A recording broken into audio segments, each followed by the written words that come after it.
গতকাল থেকে নিম্নচাপের কারণে যে বৃষ্টি হচ্ছে, এতে সারা ত্রিপুরাজ্যের সাথেই সাবরুমেও ফেনী এবং মনু দুটি নদীতেই একটু জল ফুলে উঠেছে। যদিও এখনও ঠিক সেরকম বিপদসীমা উপরে ওঠেনি। যাই হোক, আমরা নজর রাখছি। আমি জেলা প্রশাসনের সাথে নিরন্তর যোগাযোগ রাখছি এবং আমাদের কর্মীরাও তারা সতর্ক আছেন যাতে এরকম কোনো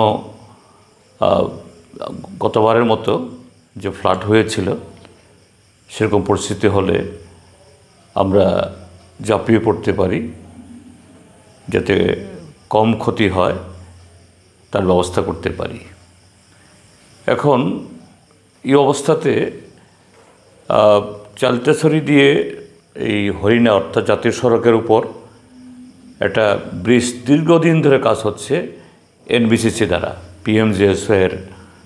এটা নানা কারণে কাজ হচ্ছিল না। আমাদের উপর্যুপরি যে আমরা চাপ রেখেছি, এতে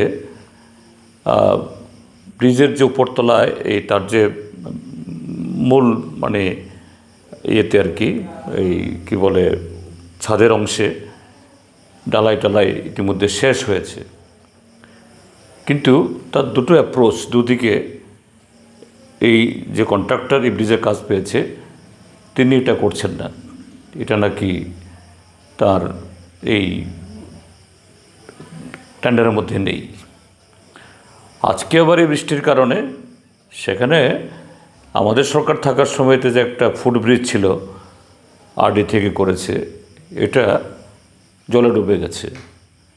এখান দিয়ে হাঁটা চলা করার কোনো সুযোগ নেই। তো অগত্যা এই ব্রিজটাই এখন একমাত্র সম্বল।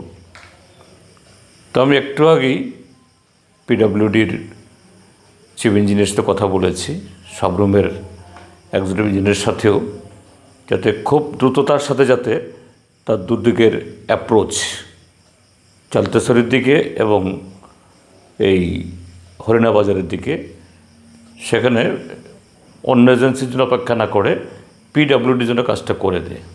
তো চিফ ইঞ্জিনিয়ার বলেছেন আমাকে, ঠিক আছে, তিনি কালকেই যোগাযোগ করবেন এবং যত তাড়াতাড়ি সম্ভব কাজটা করে দেবেন। একই সাথে আমি আবার মনু শ্রীনগর রাস্তায় যে অচল অবস্থা, এটা গত ফ্লাডেই ব্যাপক ক্ষতি হয়েছিল, কিছুটা মেরামত হয়েছে কিন্তু সম্পূর্ণটা হয়নি। আবার বর্ষা চলে আসলো। আমি সেটাও বলেছি যে এক্ষুনি তার কাজ করা যাবে না, সময় নেই এখন, কিন্তু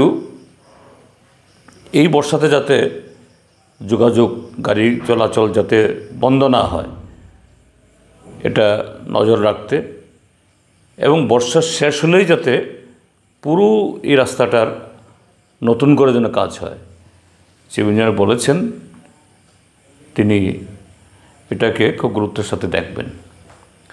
একই সাথে বৈষ্ণবপুরের একটা ব্রিজ ভারী লোড গাড়ি যাওয়ার জন্য মাঝখান দিয়ে এটা ভেঙে পড়েছিল।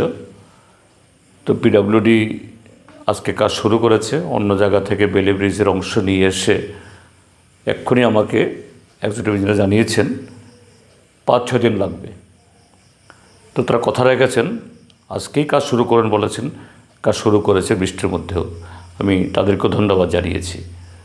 তো আশা করি এইভাবে যদি পিডব্লিউডি তাদের দায়িত্ব পালন করে, একটা সমন্বয়হীনতার জন্য আজকে এই অসুবিধাগুলো তৈরি হয়েছে, কিন্তু এইভাবে যদি দায়িত্ব পালন করে তাহলে জনগণের দুর্ভোগ কম হবে। আর এখন যে বর্ষা, আর বেশি বৃষ্টি না হলেই হয়, যা হয়েছে হয়েছে, দেখা যাক কী হবে, আমরা নজর রাখছি।